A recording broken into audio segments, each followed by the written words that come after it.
Y ahora vamos a pasar con la intervención de Teresa Martín González, que nos va a hablar 24 años después, balance y conclusiones de los criterios adoptados en la intervención de las trazas de Juan de Herrera.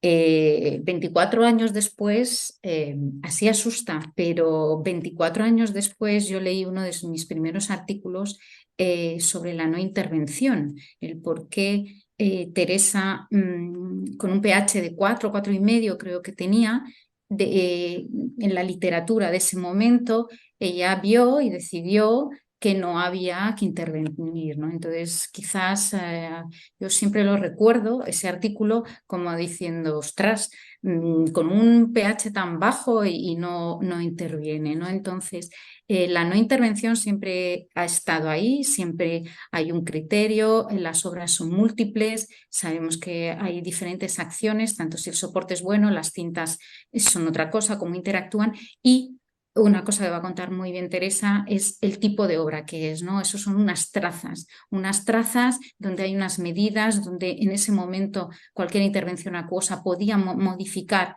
la medida de esa traza y perder el valor documental de esa obra y ese patrimonio intelectual. No avanzo más de la charla porque ya lo cuenta perfectamente y solo leeros un poquito el currículum de Teresa que la conocí hace tiempo y bueno, que ejerce desde 1991 como restauradora de patrimonio nacional, ha trabajado en diferentes proyectos de dibujos y cartones, el Fondo Árabe, el Fondo Musical del Monasterio, trabaja con material silográfico del archivo del Monasterio de las Descalzas Reales y diferentes fondos documentales como el Archivo General de Palacio, el Monasterio de las Huelgas en Burgos o el Monasterio de Santa Clara en Tordesillas, todos relacionados con patrimonio nacional. Ha llevado a cabo diferentes proyectos con otras instituciones, como el Convento de las Comendadoras, el Archivo del Reino de Galicia o el Archivo Histórico del Banco de Bilbao. Y bueno, también como yo, tiene una capacidad para fomentar los encuentros y el intercambio y además esa capacidad docente y de explicar lo que hace. Pues nada, Teresa, bienvenida, muchas gracias y bueno, pues te puedes... Ahí vamos con ¿A qué ello. estás aquí? ¿Estás Compartir aquí? pantalla, estoy aquí. Compartir Gracias, pantalla Emma. y activar, tienes todo A ver, perfecto, así que comparto nada, pantalla. Venga, vale. hasta ahora. Hasta Vamos a ver luego. qué tal. Bueno, pues en primer lugar quería agradecer a las organizadoras del seminario por hacerme partícipe de este encuentro. Aunque la verdad, al principio dije que sí, así como muy fresca y tal, pero después pensé, bueno, ¿qué propuesta puedo yo hacer si yo no he hecho así para decir nada relevante o que sea significativo en términos de desadificación, a pesar de la cantidad de años y la cantidad de tipologías de documentación que tengo? Pero luego dándole vueltas, digo, bueno, sí que es verdad que se hizo un proyecto hace ya 24 años en la que sí se establecieron determinados criterios en los cuales nos teníamos que mover con respecto al tema de desadificación o pH. Por lo tanto, mi charla no va sobre una desadificación entendida como tal, pero sí que es verdad que irá como una charla em, sobre el control del pH y sus evoluciones. Em, Como todo no comienza hace 24 años, sino que comienza hace casi 500 siglos atrás, porque lo bueno que tenemos en esta institución es que conocemos el proceso de todos los documentos que nos van entrando, incluso antes de que sean creados, nos vamos a ir en el tiempo, vamos a ir hacia atrás en el tiempo y vamos a conocer a los personajes que fueron capaces de, sin saberlo ellos, saber que iban a estar presentes en estas charlas sobre desadificación, sobre lo que ellos provocaron. Y nos vamos a ir al siglo XVI con Felipe II, que es el rey de España. Sabemos que estamos en una institución muy real y entonces me parece importante presentar a Felipe II, que es el rey de España en el siglo XVI, un hombre del Renacimiento con muchas inquietudes. Es un monarca muy comprometido y un gran coleccionista con el tema de las bellas artes, con las ciencias, con la botánica, con la astrología y un gran bibliófilo, y desde luego era un monarca muy aficionado a las arquitecturas.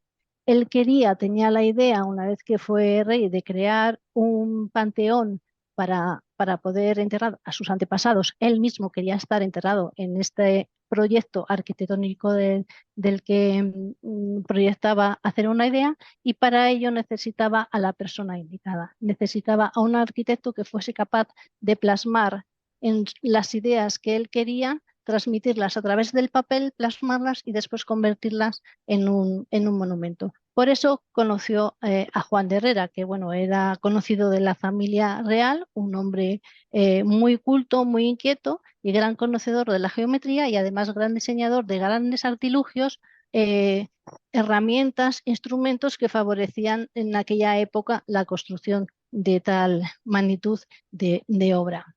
De tal manera que, como era la persona indicada que tenía la idea clara de lo que el soberano pretendía, él empezó a trazar, modificar, ampliar trazas que iban destinadas al diseño de este colosal monumento.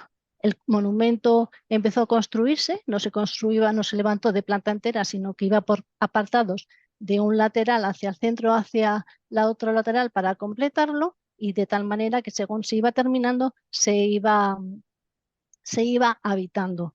Dice la leyenda que Felipe II, con esta necesidad, esta intriga, esta inquietud de tener el edificio completado, se subía a la silla de Felipe II en la Sierra de Guadarrama desde Madrid, donde tenía una altura, una perspectiva y podía conseguir la construcción del monumento.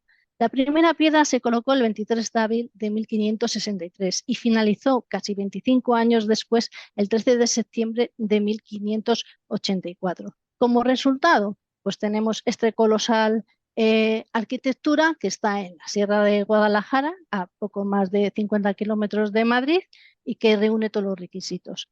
Esto, si no lo conocéis, os invito a todo el mundo a que lo visitéis porque está cerca, y aparte de ser un espacio espectacular en sí mismo, la belleza arquitectónica y todos sus significados, es monasterio, es panteón real, es basílica, es biblioteca y es residencia real, pues tiene un paraje y un entorno que merece la pena dedicarle por lo menos un día. El 2 de noviembre del 84, o sea, como 400 años después, se declara por la UNESCO Patrimonio de la Humanidad y también está declarada como la octava maravilla del mundo.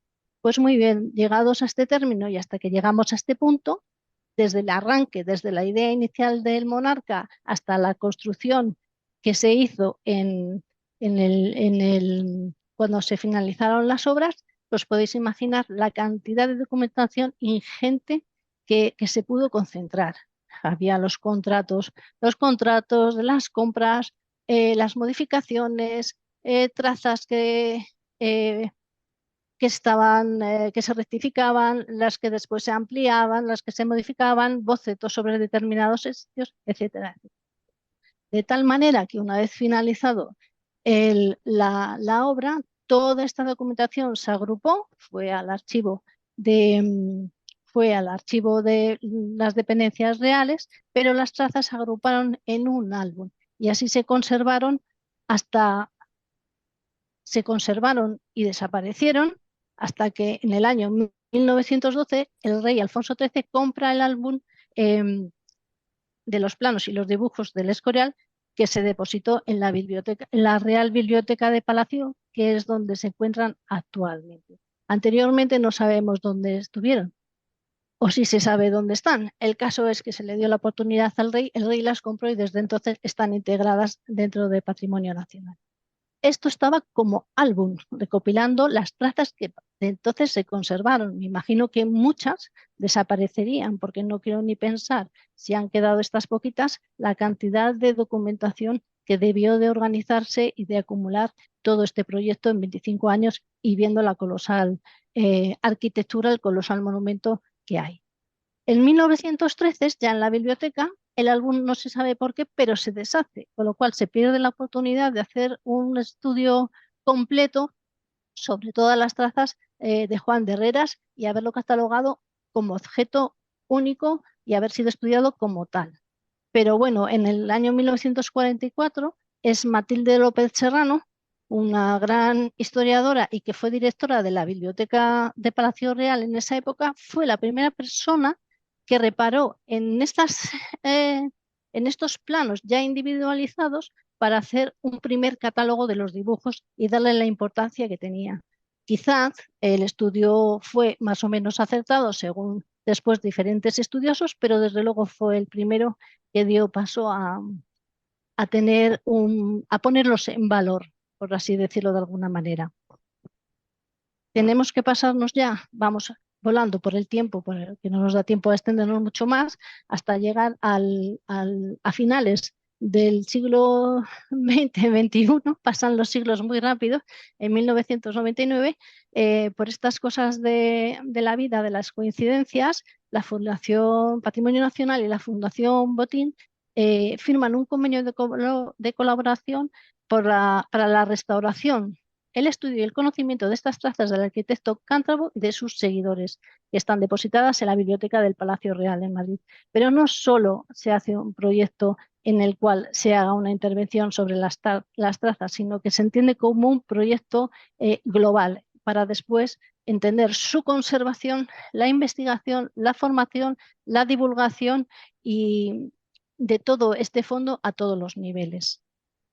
El fondo comprende 72 trazas en papel, de las cuales son 56 dibujos arquitectónicos del monasterio del Escorial. Podéis imaginaros que con 56 dibujos del monasterio del Escorial no damos para construir ese pedazo de monumento con todas las rectificaciones, bocetos, etcétera, etcétera. O sea, tendemos todo lo que se cayó, todo lo que se quedó en camino. Pero bueno, es verdad que el fondo está constituido por los 56 dibujos arquitectónicos sobre el monasterio del Escorial y 16 planos de otras obras que Herrera y sus seguidores hicieron y que, entre otras, para que os hagáis una idea del calibre y de la magnitud del asunto, consiste, por ejemplo, el Palacio de Carlos V que está en el complejo de la Alhambra. A raíz de todas estas, a raíz de todas estas, de este trabajo, de este proyecto al arranque, una vez finalizado, pues desde luego ya se hizo un catálogo en el cual está muy completo y en él se reflejan todos los estudios de los investigadores que durante el proyecto estuvieron colaborando, de los arquitectos especializados en esta época y de historiadores, aparte de recoger toda la descripción exacta impecable de cada una de las trazas y registrar un poco brevemente un artículo sobre la intervención que se hizo en el taller de restauración sobre las mismas.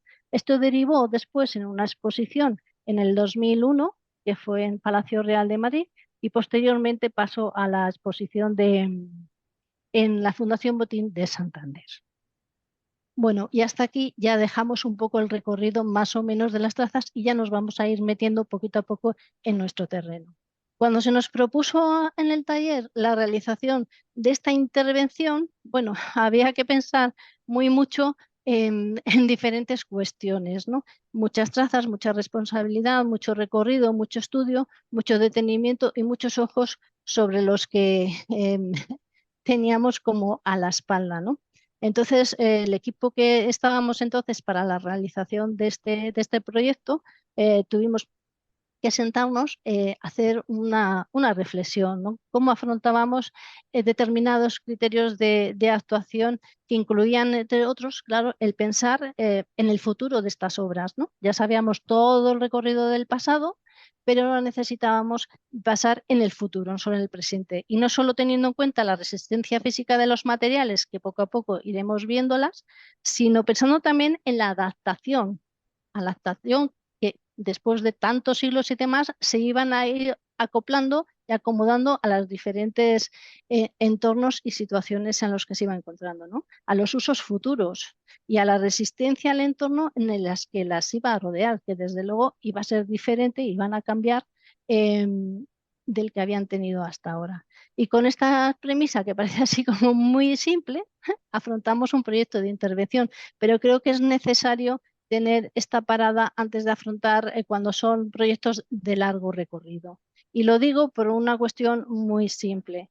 El nuevo uso que se le va a dar a las trazas, bueno, pues nosotros veníamos de unos planos arquitectónicos que eran herramientas de trabajo de los arquitectos, de los albañiles, de los ingenieros, de los delineantes y demás, que tenían que modificar, tenían que aplicar, tenían que rectificar, tenían que romper, en fin, varias cosas para después desarrollar este edificio que estamos viendo, ¿no? Entonces, una herramienta de trabajo se ve plasmada en un edificio, pero claro, una vez tratadas, ha cambiado el uso de las obras. Ahora lo que estamos viendo son obras que no visitan mucho, porque no son obras que se presenten, que se presten mucho a exposiciones y demás, pero que sí van a exposiciones de vez en cuando el tema lo requiere o la entidad que lo demanda es importante y reúne todos los requisitos necesarios para su conservación. De tal manera que ahora, por ejemplo, tenemos en el recién estrenado Museo de Colecciones Reales en la sala de los Austrias, tenemos la traza F1 que corresponde a, a esta fachada, que es la entrada a la basílica, si conocéis el Escorial, y está perfectamente acomodada. La nueva adaptación al nuevo alojamiento, bueno, pues también había que pensar en ella, puesto que iba a variar sustancialmente.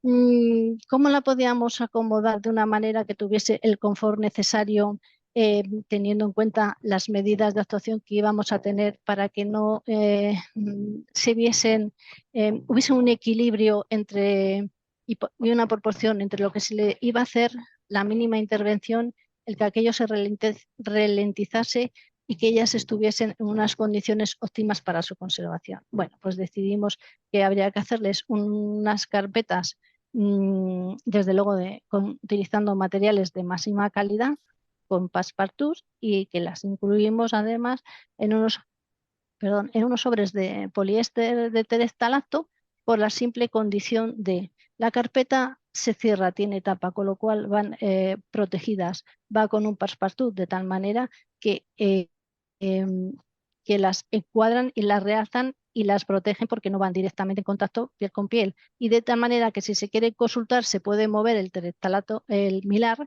se puede mover y se pueden consultar, se pueden medir, etcétera, etcétera, etcétera. Por supuesto, el cartón reúne todos los requisitos, todas las normas nacionales, internacionales, normas ISO, etcétera, etcétera, para que se conserven en unas buenas condiciones. Actualmente, y desde el 2001 que se terminaron el proyecto y se incluyeron en estas carpetas de protección, pues las volvieron y las exposiciones, por supuesto, claro, volvieron las trazas a estar en la Real Biblioteca de Palacio Real. En estas condiciones no podemos decir que tengamos las mejores condiciones medioambientales que tenemos, pero sí que es verdad que ellas están acostumbradas a estas condiciones. Si se le ha puesto unas barreras con las carpetas, si están dispuestas en unos planeros y las condiciones son estables como son las que tenemos y está un poquito todo controlado dentro de un orden, pues las trazas se podrían conservar. Y con esta premisa, pues es lo que pensamos antes, cuando actuamos, y lo que hicimos después. Y a partir de ahí, pues ya empezamos a ir a centrarnos un poco en el tema del seminario.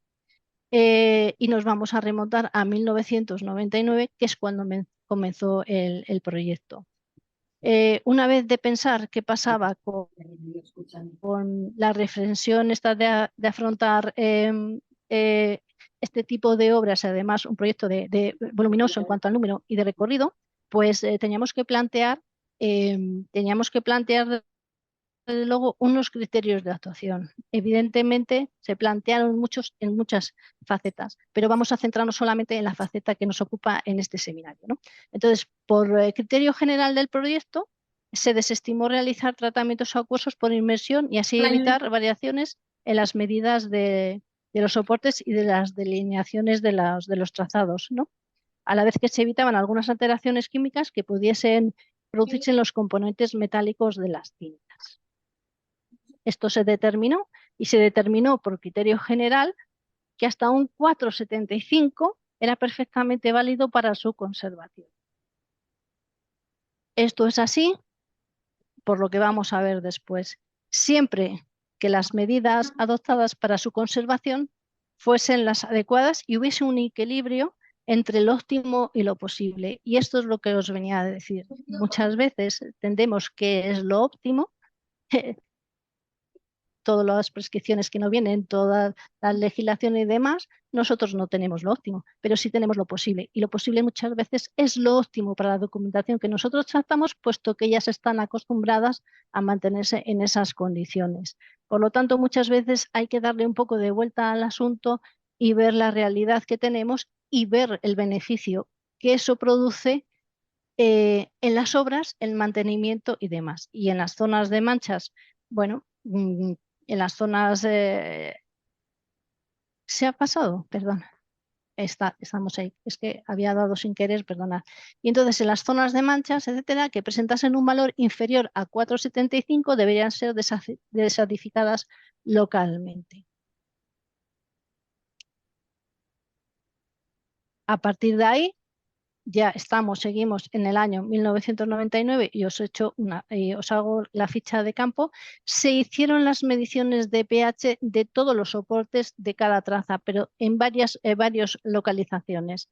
Entonces, ahí vimos que los pH del soporte podían ser 4,75, en otro lado 4,48, en otras podía ser 5,58, 5,20. En las manchas había 5,53. En las manchas a lo mejor que hubiera habido antes con anterioridad humedad, pues era un 5,45.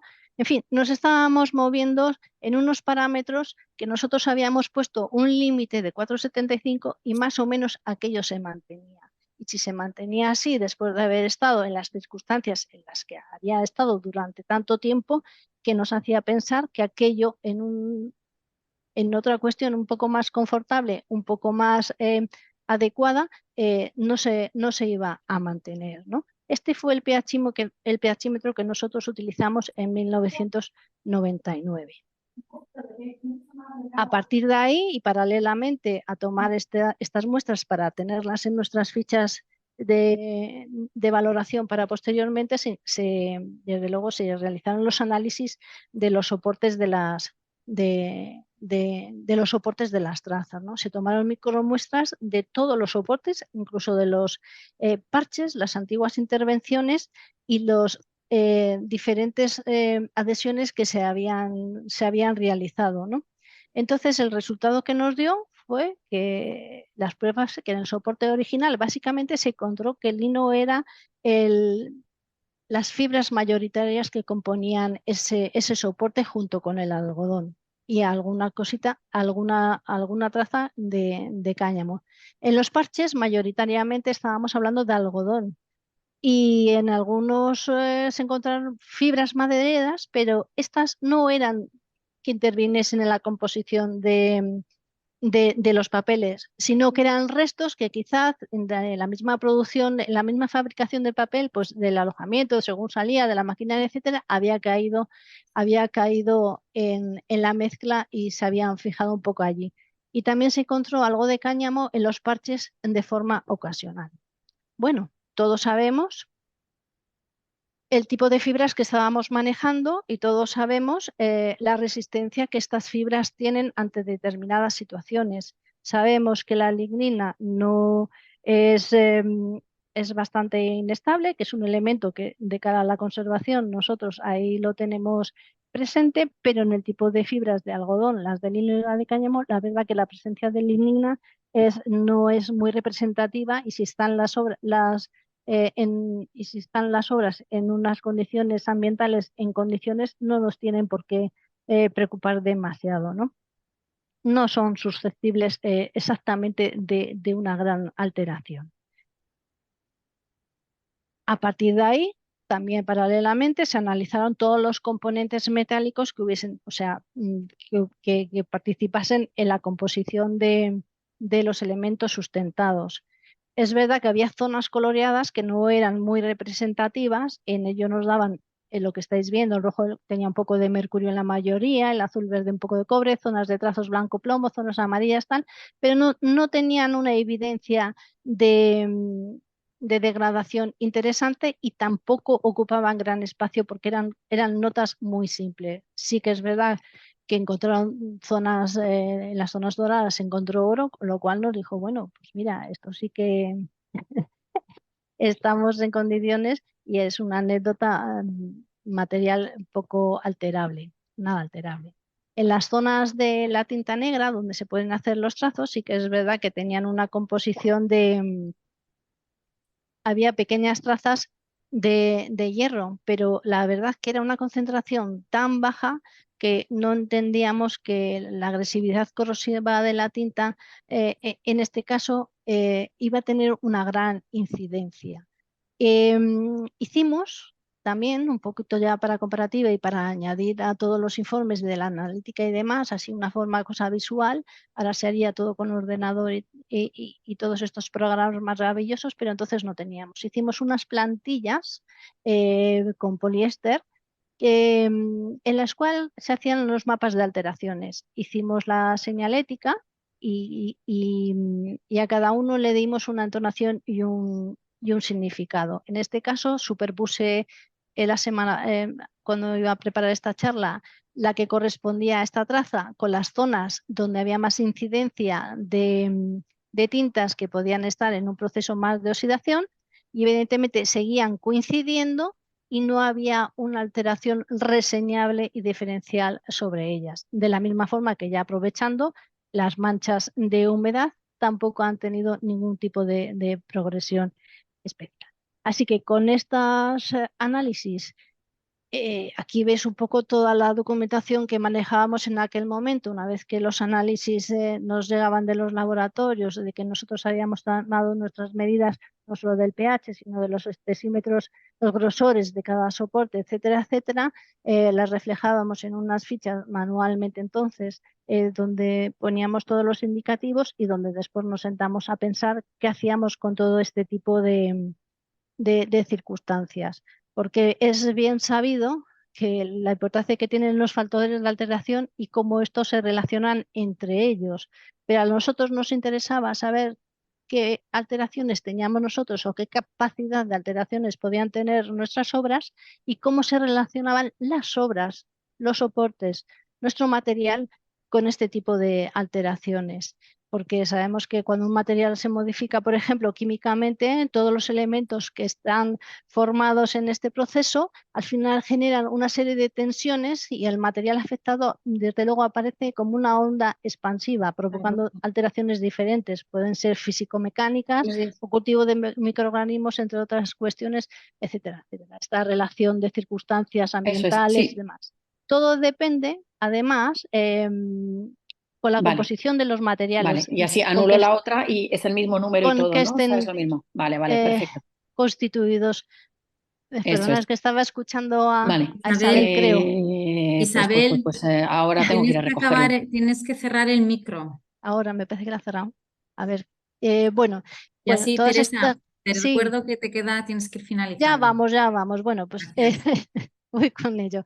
En fin, todo este tipo de relaciones y demás. Entonces, con ello nosotros sabíamos la composición de los materiales y su resistencia, la propia funcionalidad del objeto, el nuevo uso que se le iba a dar y las condiciones ambientales con las que iba a bajar. Así que con las mismas bajamos al depósito donde están las trazas almacenadas, mi compañero Rubén y yo, y la sacamos viendo una primera impresión de que las trazas estaban impecables en sus carpetas. La verdad que la impresión que nos dio fue magnífica a nivel estético. A partir de ahí empezamos a tomar las mediciones de los pHs y ya con tecnología punta incluido, con los móviles para controlar los tiempos, etcétera, etcétera, etcétera. Visualmente comprobamos las fotografías finales que se hicieron cuando terminó el proyecto en el 2001 y sobre la traza original en el 2003 vemos que tampoco hay una gran evidencia de la evolución, o sea, está como en el mismo punto en el mismo punto en las que los dejamos. Tomamos las muestras del pH ya con otro pHímetro, el de agarosa, y vimos por microscopía los materiales que habíamos estado hablando. Entonces vimos que bueno, que tampoco había no se evidenciaba una actividad agresiva de las tintas sobre los soportes en su anverso, incluso en las zonas donde había más concentración de tinta, en la zona en su reverso se veía un poquito de amarillamiento, pero no mucho más del que había originalmente, y en las zonas de estos trazos donde había perdido, se evidenciaba, evidentemente en su día se evidenciaba los trazos de tinta, lo que había quedado, y por supuesto ahora se seguía evidenciando lo mismo sin ninguna evolución a nivel de alteración, y por lo visto la trasera desde luego estaba controlado, con lo cual determinamos así a voz de pronto que daba la sensación visualmente de que el deterioro oxidativo como que si se hubiera estancado. Efectivamente pasamos a ver los resultados. Esta es la ficha de campo que hicimos basándonos en la ficha de campo inicial en el 99, y aquí ya os traduzco un poco los resultados. Bueno, en los soportes iniciales en el 99 tomamos de varios puntos los soportes que nos daban 5,7, 4,8, puntos intermedios, 95, en fin. Los resultados que hemos obtenido en el 2023, bueno, vemos que hay una sensible bajada del factor pH, pero sí que es verdad que puede ser que nosotros hemos tomado medida en otros puntos que no eran los que se tomaron en el 99, que han sido con pHímetros diferentes, que puede haber el error del pHímetro del ambiente, las condiciones en el que se ha tomado. Por lo tanto, vemos que también se queda entre las medias de lo que medimos en el 99. Es como una media de pH. Por lo tanto, damos como buena damos como buenos los resultados obtenidos, porque no vemos grandes desastres ni grandes alteraciones. Vemos que el control de pH está conseguido, que no se ha producido evidentemente una desadificación porque no se ha hecho nada para la desadificación, pero sí que el contexto general de mantener un poco los contenedores contra las prescripciones, un ambiente estable en condiciones, pues parece que hace que se produzca como una estabilización de los demás, y que desde luego seguirán en estas condiciones porque los resultados son buenos, la observación es buena y nos damos por satisfechos. Como conclusiones, bueno, pues como conclusiones tenemos que decir que cuando se afrontan unos criterios así, cuando se afrontan unos proyectos así de gran envergadura, es importante, aparte de tener todos los criterios internacionales, todas las recomendaciones, etcétera, etcétera, hacer unos criterios propios del proyecto. A tener unos conocimientos muy claros de los elementos constitutivos de las obras y de sus circunstancias para valorar. Es muy importante valorar lo que se tiene, lo que se puede y lo que se debe hacer en ese momento con lo que se tenga. Aunque no sea lo óptimo que las normativas y demás nos indiquen, ¿no? Y desde luego buscar la eficiencia en la gestión, ¿no? Esa capacidad para realizar adecuadamente la función para la cual tenemos que hacerlo. Y muchas veces menos es más, que hay veces que nos complicamos la vida dándole demasiadas vueltas a las cosas y nos olvidamos de lo simple. Hay que traerlo quizás un poco más a tierra y ver todos los parámetros y todas las circunstancias. No me puedo ir de esta charla sin dar las gracias a Carmen, a María, Sagrario, Rebeca, Beatriz y Camino, que en el 99 y 2001 compartimos este magnífico proyecto. Si alguna me está viendo, ya veis que está todo en orden y que hicieron un trabajo impecable y maravilloso. Y muchas gracias a todos por la atención, y espero que haya sido un poco clara, a pesar de las prisas y del aturdimiento de haberos comunicado la esencia de esta charla. Muchas gracias. Gracias, Teresa, gracias por compartir y sobre todo la parte final de esas compañeras que yo muchas también las he conocido.